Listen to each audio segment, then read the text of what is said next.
In the heart of West Africa, nestled among baobab trees and red earth, lay the village of Kofikrom. It was a place where tradition was the air they breathed, and the whispers of ancestors echoed in the evening breeze. And in this village lived a young boy named Kwame. Kwame wasn't like the other children.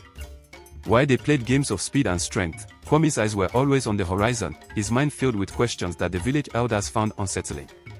He would ask why the river flowed only one way and if the stars were holes in the sky. They called him the Dreamer, a name that was not a compliment. Kwame was an orphan, raised by a grandmother whose love was as fierce as her spirit was frail. They were the poorest in Kofikrom, their small hut leaning like a tired old man. The village chief, a stern man named Opening, saw Kwame's curiosity not as a gift, but as a challenge to the old ways. When a drought withered the village crops for the third year in a row, the whispers against Kwame grew louder. The soothsayers, eager to please the chief, declared that Kwame's restless spirit had angered the river god. He was a bad omen. The final straw came during the harvest festival. Desperate to prove his worth, Kwame had spent weeks creating a small, hand-cranked irrigation pump from discarded gourds and bamboo, hoping to show them a new way to water their fields. But when he presented it, Opening smashed it with his ceremonial staff. "We do not need your strange contraptions. We need respect for tradition," he thundered. The villagers, their faces a mixture of fear and relief, shunned Kwame. That night, with his grandmother's tearful blessing and a small patch of roasted groundnuts, a heartbroken Kwame was cast out. He was just 15. He walked away from the only home he had ever known, with the mocking laughter of the other children chasing him into the darkness. He vowed that one day, he would return, not for revenge, but to prove them all wrong. Kwame's journey was arduous. He walked for days, his feet raw, his stomach empty. He eventually reached the bustling city of Accra, a world away from his quiet village. The city was a terrifying, chaotic symphony of sounds and smells. He slept in alleyways, did back-breaking jobs for scraps of food, and faced a loneliness that was heavier than any load he carried. But Kwame's spirit, though bruised, was not broken. His curiosity became his guide. He spent his evenings at the library, devouring books on engineering, finance, and technology, subjects that felt like magic. He learned that the world was much bigger than Kofikrom, and his questions were not strange, but were the very seeds of innovation. He worked tirelessly, saving every penny. His first big break came when he designed a simple, low-cost water purification system for a local market, using charcoal and sand filters, a more advanced version of his childhood ideas. It was a huge success. People who once had to walk miles for clean water could now get it easily. With his small profit, he didn't buy fancy clothes, he invested in his next idea. He saw the rise of mobile phones and realized they could connect Africa in a way nothing else could. He started a small company, building software that helped farmers get real-time crop prices and weather reports on the simplest of phones. His company, which he named Sankofa, an Adinkra symbol meaning go back and get it, exploded. It represented his philosophy, learning from the past to build a better future. Over the next 30 years, Kwame's relentless drive and innovative mind built an empire. From telecommunications to renewable energy and sustainable agriculture, his ventures transformed lives across the continent. He became a name whispered not with scorn, but with awe. He became the richest man in Africa, yet he never forgot the boy who was cast out with nothing but a patch of groundnuts. 30 years to the day he left, a convoy of sleek, silent electric vehicles kicked up the red dust of the road leading to Kofikrom.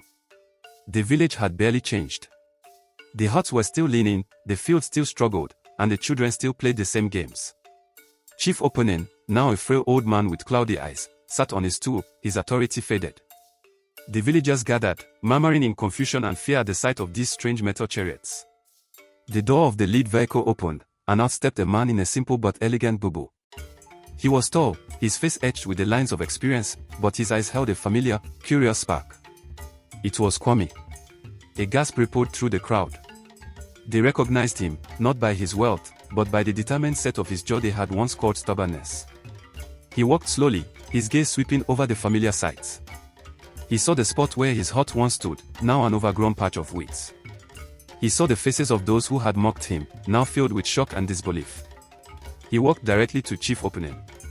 The old man trembled, expecting retribution. But Kwame simply bowed his head respectfully. "Nana Opening," he said, his voice calm and clear, carrying across the silent village square. "I have returned." Opening could only stare, speechless. Kwame then turned to the villagers. 30 years ago, you sent a boy away because he asked too many questions. That boy has returned? I am not here for revenge. I am here because this is my home. He gestured to the convoy behind him. I haven't forgotten the thirsty field or the long walks for water. So, I have brought you something.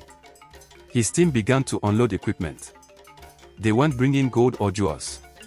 They were bringing solar panels, large-scale water purification systems, and agricultural technology. They started drilling for a new, deep borehole, not far from the spot where Opening had smashed Kwame's humble pump. I was cast out for trying to bring water to a thirsty field, Kwame announced. Today, I will bring a river. Over the next few months, Coffeecrum was transformed. The solar panels brought light to every hut, allowing children to study after sunset.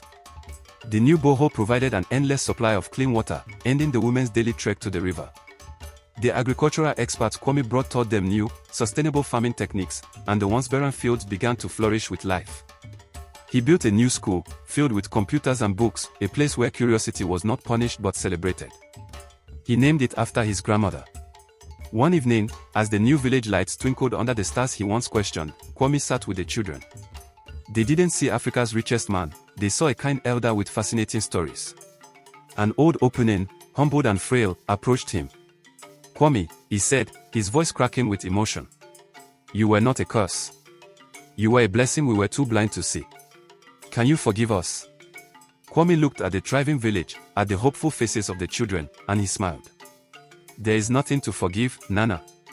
A river doesn't hold a grudge against the rocks that stand in its way. It simply finds a new path. Kwame had returned, not to shock them with his wealth, but to share the greatest treasure of all, a future filled with possibility. Thank you so much for watching. If this story inspired you, please hit that like button, subscribe to the channel, and share it with someone who needs to hear that their dreams are valid. We'll see you in the next one.